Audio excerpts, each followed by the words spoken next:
is like I try to be more optimistic and put myself in a position where it's like, why am I gonna struggle to be at this table that you don't want me at when I could just go over here and make my own table? Right.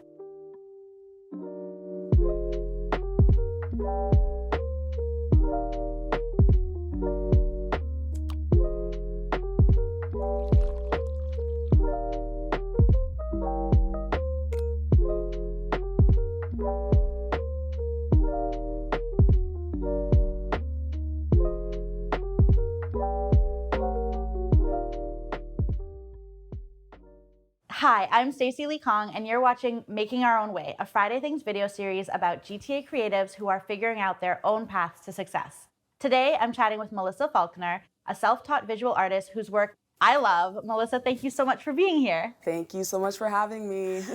We're gonna jump right into questions. So Okay. Tell me the moment that you realized that you wanted to become an artist. I started painting in like my second year of university. Okay.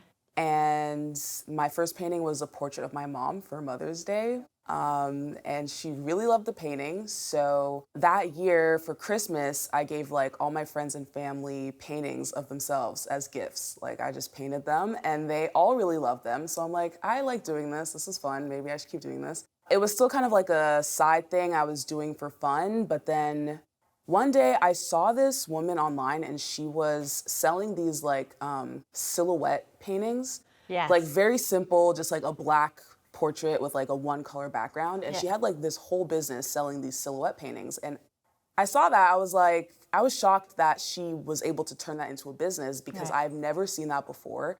And I didn't even think that like my paintings could become a business, like a full like time thing until I saw that. And I was like, well, if she could do that with these simple paintings, and like no shade to her paintings, but like, like, she's doing that. There's literally no reason why I can't turn this into a real thing. So like literally when I saw that, I'm like, hey, I'm just gonna go all in. I made a website, made my social media pages, and just started like actually pursuing it as like becoming like a full-time artist and taking it seriously. So wait, when were you still in school? Had you graduated? I was still in school. Okay. This was my third year in university, And what were you taking? Like you weren't doing anything related to art? No, not at all. I was studying economics.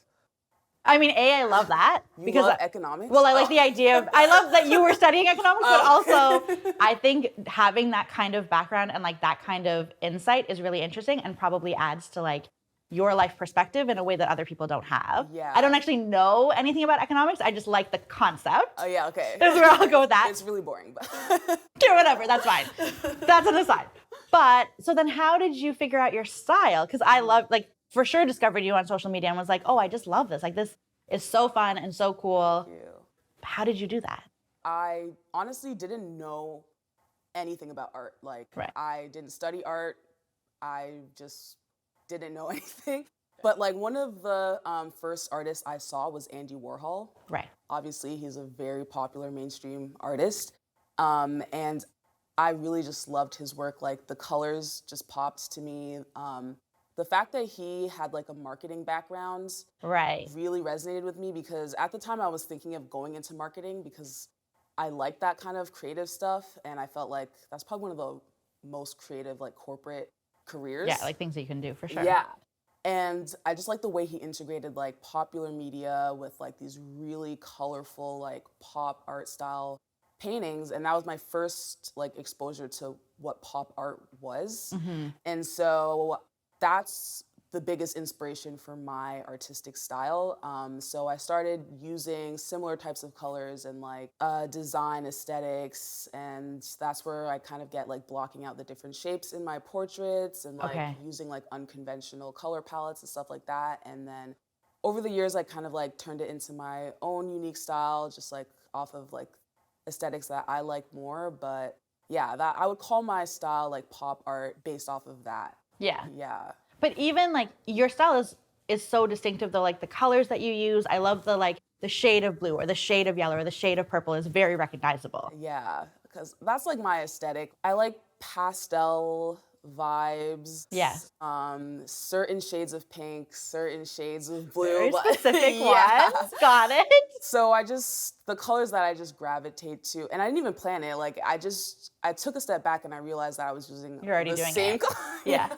No, okay, Yeah. but that actually makes perfect sense. So I used to work in home decor, and I remember asking every designer, being like, well, how do you figure out your style? Like, how do you know? And that's really what they were saying, was that you gravitate towards the things that you like, and then you look for the consistency. So Yeah. this makes a lot of sense. Yeah. When you were a kid, did you like art? Like, did you think that you could ever be an artist? Or like, how did that? That's a good question. Like I did like art. Like I was the type of kid do you ever watch the show Art Attack? Yes, I did. I was the kid who would actually go do the crafts. Like Oh, okay, that's another level. Exactly. Like I would rummage through our garbage at home and like get newspaper and actually make paper mache. Right. Like I would You didn't just watch it. You weren't just like there for the like passive consumption. No, I'm like, okay. I'm doing this. Like I would make puppets like from scratch. This is amazing. I love this so much. And they were good puppets. They were like Muppet style puppets. Like I did research. I like bought the specific type of foam and the specific felts and like learned how to sew them myself by hand. And like I was doing a bunch of crazy just random crafts like this, like all this. I would make kites. I would make dead mouse helmets. Like, you know, Yes, that's not like Muppets to Dead Mouse, but okay, sure. Yeah, just like the randomest creative, like artsy activities. But my whole childhood, even though I was that creative, it never once ever registered I should be an artist. Like not one time. Okay, talk to me about why that is though. Now looking back, first, it just wasn't in my environment at all. Like I didn't know any artists. I never heard of any artists, which sounds crazy, but like in the environment that I was raised, it was kind of like we were on like survival mode. You know, it's like my parents are immigrants from Jamaica, and it's like you're hustling to raise a family, to put food on the table. Like it was very much just worry about surviving. Like we don't have time for art. Like, you know what I mean? Yeah. So we weren't the type of family that had time to go to like the museum or like do stuff like that. And like even in my school, like we didn't really have those types of activities. Like in high school, when the universities would come to like promote their programs, there was no program for arts that came. You know what I mean? Like it was always just like math or science or business. Like it was just never something that I thought was a thing. Like, you know what I mean? Yeah, I think all of those factors kind of play into why I never considered it until I was literally like a full adult in university. No, I totally get that. So I was born in Trinidad. We moved here when I was 4. Very similar story. Like my parents did not have time to take me to the museum, or they did make me do piano lessons, which like actually same. Because immigrants always. Right? It's like what? You have to do something cultural and it will be piano lessons. Piano. But so I think that also informs the career choice. Like I imagine that informed your choice to then study economics, even though you had always loved art. Like you're thinking about building a life and 100%. Yeah. 100%. It's like the mindset is, okay, you need to be able to provide for yourself and like make it. And in like an immigrant mindset, the only way to do that is to pursue higher education through like a corporate career, become a doctor, lawyer. We've all heard the story, you know what I mean? You can be an engineer if you want to be creative. Yeah, right? Not creative, but like if you want to be outside of that, like those two things. Yeah, and it's like my parents didn't like explicitly say that, but like that was just like the path. Exactly. And like in our houses, but also in our communities, and like everyone else's parents are thinking in a similar way. Like it takes a lot of, I think, courage to break out of that as well and say, I'm going to try something else that you don't understand. And P.S., not like the most stable. There are not paychecks every 2 weeks. Exactly. It's like a risk. Yeah. And it's almost like we don't have time to take risks. Like, because when you're in that situation, a risk like that could be life or death. Like you don't have a backup plan. You don't have savings to fall back on. Like none of that exists. So, yeah. Yeah. But then you did it. Like what gave you that push to be like, okay, I know you saw someone doing it, but what allowed you to sort of ignore or think past all of that that's in our upbringings? Yeah. Honestly, when I was in school taking economics, I hated it so much. That's a powerful motivator. But it got to the point where I was like depressed. Like but the thing is, at the time, I didn't know I was depressed. It wasn't until this is a whole other conversation. Right? it wasn't until I got out of it and I looked back and I'm like, oh my God. Like I was just like, I just wanted to stay in bed. Like I didn't go to class. Like people didn't even know this. Like I was just secluded and just hated my life and didn't want to do anything. And art was the only thing that got me out of that. Right. Like it brought that happiness back to me and like reminded me of when I was a kid doing all of these fun projects. Dead Man's Helmets. Yeah, exactly. And so I just decided like, I'm not gonna live my life being depressed. Like it's not worth it. I would rather be happy, even if that means taking the harder path and even if that means struggling. And then as I started to pursue that, I realized that happiness actually is the key to success. It's almost like, what's the word? Like, you wouldn't think that that would be the key. You know what I mean? It's like you would, gotta hustle. Like, cause like follow the plan. Follow the plan. Yeah, exactly. Because every other like career has a plan. If you want to be a doctor, you go to pre-med, then you go to med school, then you become a resident at some hospital. It's like A, B, C, D. If you want to become a CPA, you know the path to take. Yeah. But with a creative career or being an artist, like, it's figure it out. You know what I mean? I love that. That's my favorite part. Right? No. But it's like, you realize if you follow the happiness, the happiness is the path. You know what I mean? That was very profound, A. But also, isn't that kind of like finding your style? Like you do the things. Yeah. You take a step back and then you're like, oh, this is working out. Mm-hmm. Like the happiness and following the things that feel good and that feel right. Mm-hmm. I'm like realizing this as we speak, right? This moment. But I think that's really profound. I love that a lot, actually. It's interesting that you wanted to go into marketing because I feel like that is part of the social media part, right? Like, or the social media part. So talk to me about how that impacted your career. Okay, well, while I was in university, I was a part of ABS, which is the Association of Black Students. Okay. And I applied to be on the exec team, and I got like the director of marketing position. Nice. So I was like, I loved that position so much. I would do obviously like the social media, the like apparel stuff, and that kind of got my foot in the door a little bit. And then I was like, okay, I could do this for my own like art page. Yeah. So I just started doing it. And like, I always have kind of been, I guess, a content creator at heart. Like I grew up on YouTube, like watching YouTubers. Right.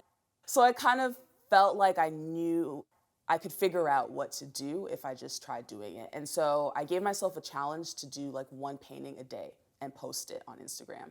Yeah. That's a lot of painting in one day. It was a lot. Quite a lot. I don't know how I did it back then. Same. But that really grew my page. But this was back in 2015. Right. Where Instagram So also a slightly different time in social media. Yeah. Right. Instagram was a whole different ball game then. But yeah, it really grew my page. And then I was doing these like paint a follower challenges. Right. So I would have my followers like tag me in their photos, and then I would pick a person like every week or something and like paint them and post it. And like that would grow my following. And then had a couple of my paintings like go a little bit viral, like my Michelle Obama portrait. Yes. I think that's how I found you. Oh, really? I think so. Yeah, a lot of people found me through that. So yeah, just like consistently like putting my artwork out there. Right. And like caring about my community and like making good content kind of pushed one painting a day, bro. Yeah. So how does social media play into your strategy now? It's like equally as important. Yeah. Yeah. It's harder now though, for sure. I wish I could do a painting a day now. But no, I actually think that's not. It's like do the painting a day at the beginning, and it's also like good practice and whatever. But at a certain point, it's okay to take the time and like invest the time in the thing that you're doing. Yeah, for sure. And sleep. Like, what if you slept occasionally? I don't know. An idea. Definitely, I get that. No, we're not trying to burn out over here. No. Oh, we're trying to be sustainable. Yeah. What does it mean to be self-taught, independent, a young Black woman in the Canadian art industry? I would say it's a bit more like unique in terms of figuring out how to create your own path, because there are less templates to follow. Like there's less representation out there that exists for you to look to like, oh, this person is doing that, I can kind of like copy that or like walk in their footsteps. So there's more trial and error. But also, I am grateful to be living in Toronto doing this. I feel like there are a lot of opportunities available for young, marginalized communities in this city, and I've taken advantage of a lot of those opportunities. So a lot of like nonprofit organizations are doing a lot of work like providing programs and grants and support, and I've taken advantage of those. One of them is called BITS, Business in the Streets. I did their program. I did a few of the programs actually, a few others, and I found it was very key to look for those resources and actually use them. Right. Because a lot of people don't know that they exist, and these are people doing hard work and good work because they care about these things. And it's like they're waiting for people like us to go take advantage of them. Right. You know what I mean?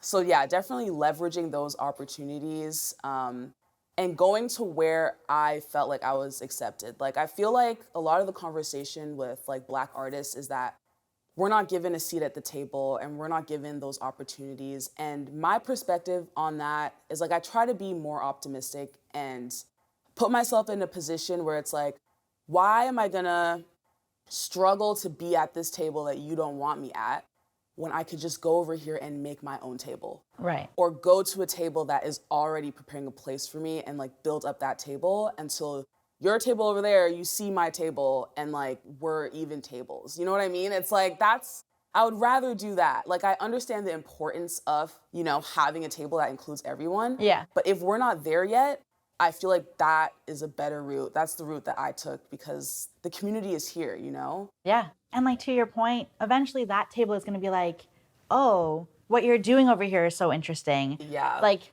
let me see what I can do. Exactly. Or let me invite you to, it's maybe not perfect representation, but they're going to notice eventually. They always do. Exactly. And they're going to be like, damn, we should have invited her to the table. But we'll do it now. Exactly.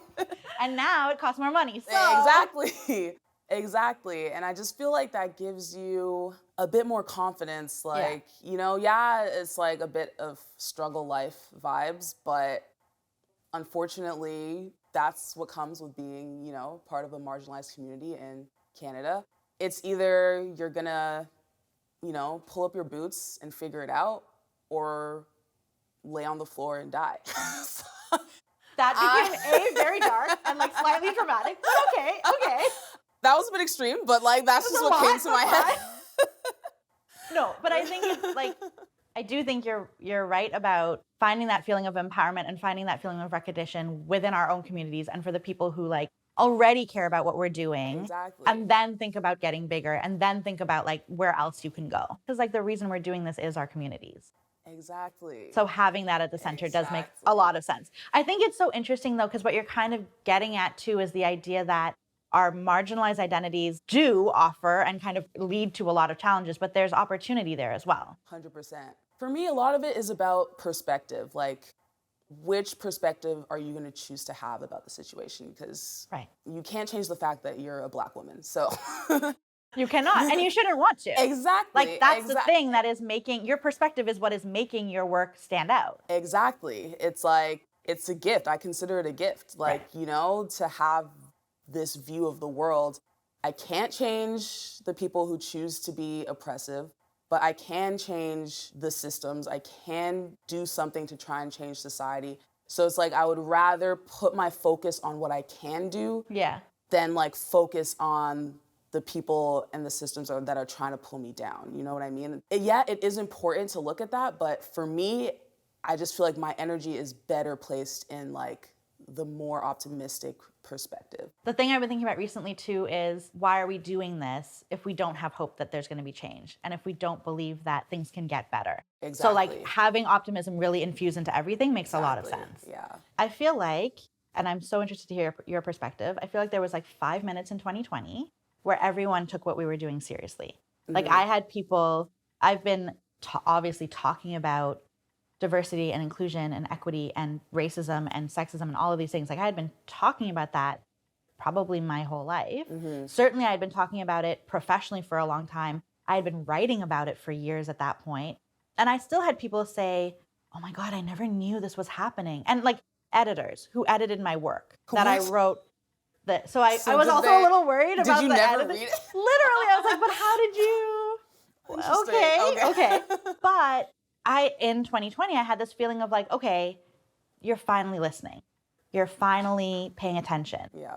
I don't know that I feel that way anymore. And I'm really curious about your perspective of like, here's this thing, right? Like, I think a lot of opportunities came for marginalized people out of that feeling of like, we're finally paying attention. What happens now when the white supremacist society that we live in has kind of shifted focus? That is a good question. And I fully threw it at you. Like, it came into my head at this moment and I just asked it to you. No time to prep. That's okay. I feel like we just keep going. Right. You know what I mean? There's gonna come a time where the shift will fully happen, I believe. And it comes in waves. To me, it's like peaks in an economic cycle, you know? It's like... And that's why I know. the economics degree... As I was saying that... You knew that's where I was going. You have those peaks, those highs, and for me, that was like 2020. Like, right. More people are getting the awareness, more people are paying attention, but then lives go back to normal. But the thing is, we were still higher in general than where we were in 2019 or whatever. Exactly. Yeah. So it's just like the climb will be slower, which will make it less noticeable, I feel. Right. But we just have to keep going until the next peak is gonna come and the next peak is gonna come. And then we're gonna look back in 5 years, we're gonna look back in 10 years, and then we're gonna realize actually a difference is happening. It's just because the dichotomy of such a high peak to going back down makes, I feel like, kind of skews the perspective a little bit. But I feel like it is happening just slowly but surely. You know what I mean? I feel like it's gonna be hard to fully go back to that point. I feel like enough people have kind of had an awakening to like realize what's going on around them where you can't ignore it anymore. It's just gonna take like extra work to kind of fully make the changes that we need. Yes. Yeah.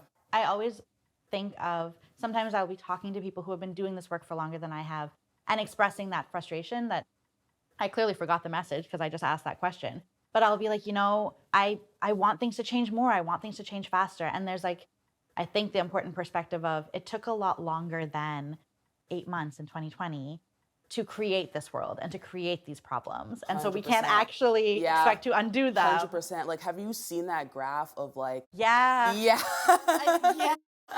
How many years slavery was? Yeah. And then how many years like the Jim Crow era was, and like, and then after that, like the civil rights movement is exactly, and it's like we're literally a couple decades past that point. Yes, you know what very I mean? Good perspective. We've barely scratched the surface, so you know it might take a few hundred more years to really get to like true equity, true equality, because it's like no one alive has even really seen that. You know what I mean? No. You know what I mean? Yeah, exactly. That's blowing my mind a little bit, but it's true. No one has. Like, and that maybe goes back to that idea of hope. Like, this is inherently hopeful work that we're trying to do because we've never seen it. It's literally just imagining a better future. Exactly. Which feels cheesy to say it, but also like, what else can you do? Exactly. That's all there is to do. Right. Yeah. When things are stressful or like overwhelming or discouraging, where are you finding hope? Where are you finding inspiration? And like to do the work, but also like in a general way, but also like when you are creating, like where do you get this inspiration from? Ooh, that's a good question. I would say from 2 places. So the first would be kind of like my future self. Okay. Yeah. So if I'm ever feeling like down, like I don't know what I'm doing, like I'll take a day even, like a moment to like regroup and think about, okay, like what does future Melissa look like? Who am I actually trying to become? Right. In like 10 years, 20 years? What am I actually trying to build? What is the future that I'm actually trying to create? And I kind of like remind myself of that and remember that this moment of kind of like being down is just like a blip in the long scheme of things. Right. And so kind of bringing that vision back of like, I feel like I know my potential. And so I have like no choice but to strive for that because I know it's there. Yeah. So it's just like, it feels like a lost opportunity if I don't try. Yes. So it's like I wouldn't have these like gifts or talents if I wasn't meant to do what I'm doing. So it's like, that's the future Melissa I'm trying to like become, like becoming Michelle Obama. Becoming Melissa Falconer. Becoming no Melissa one has Falconer. ever called a book that before. It's fine. Right? So that's kind of like one of my main motivations. Like, I don't want to let future Melissa down. Yeah. Because like future Melissa is going to be looking back at present Melissa being Girl, like, what were you doing? Exactly. Focus. Yeah, so that is one. And then the second inspiration for me is my community as a whole and creating the societal change that I wish I had when I was a kid. Right. Because like when I was saying like I didn't see that representation of an artist, like I didn't even know that that was a thing. It's like, why was that? Like, it shouldn't be like that. No. Like, no young Black girl should be growing up today not knowing that this is an option, not knowing that this is possible. So it's like, I think about that, like I want to do this so that the future generation has that representation, has that courage, has that empowerment, so that they don't have to go through like the same struggle that I did in kind of like figuring it out, because I want to kind of lay a little bit of a template out there for people. Yeah. And I'm really passionate about that. Like, a lot of the content on like my YouTube channel is about that. And when I was figuring things out, I was online searching YouTube, searching Google, trial and error, trying to do this. And I'm like, it shouldn't have to be this hard. Like, I just want to help people just kind of get a little bit ahead of the game, because that advantage makes such a huge difference, like in the long scheme of things. Like, time is so precious. If you could save a few weeks, a few months of like doing some trial and error, endless Google searches, right? It's like, I would love to be able to provide that, because the help that I've received has been so valuable to me. So like, I know how much of an impact it can have. And so yeah, that is a huge motivation as well. It's like, I think about people like Issa Rae, who I literally grew up watching on YouTube. And it's like, seeing her achieve that, going from like making your own YouTube series with your own money, like your own everything, and to becoming a huge star, like a top HBO show, like literally killing the game. As a young girl watching someone who looks like you literally do that, it does something to your brain chemistry. Like, literally, it changes your neural pathways. It lets you see and believe that it's possible for you. Like, when your brain sees that, something clicks, something literally, physically, biologically connects. Like, it's not even like woo-woo, like, it's maybe a little bit woo-woo, but I'm down with it. Like, but the idea of possibility is so strong. Like, I know it has become almost a cliche at this point to say you can't see something or you can't be something if you can't see it, but it actually is true. Like, if you cannot imagine yourself, 100%. And I think all the time about the number of people that I know who are so talented and who are so smart, but who are immigrants, who are in that struggle mindset, who can't actually have the privilege or the space to think about being an artist. But it's not like that's not in them. It's not like the potential is not in us. Yeah. Like, the person who's meant to be an artist is meant to be an artist, whether they have to work at a recycling plant or they have to work at a store, or whether they have an opportunity to pursue art. And so the tragedy is when those people don't even see that possibility, don't even have the chance. They're not given that opportunity. No. So yeah, that, to me, that's the greater mission of like why I'm doing what I'm doing. But thank you so much for being here. Thank you everyone to watching. This was like the best conversation. Thank you. Yeah, this was really good. I appreciate you having me on just to like talk, and I appreciate the work that you're doing as well. Thank you so much. Yeah.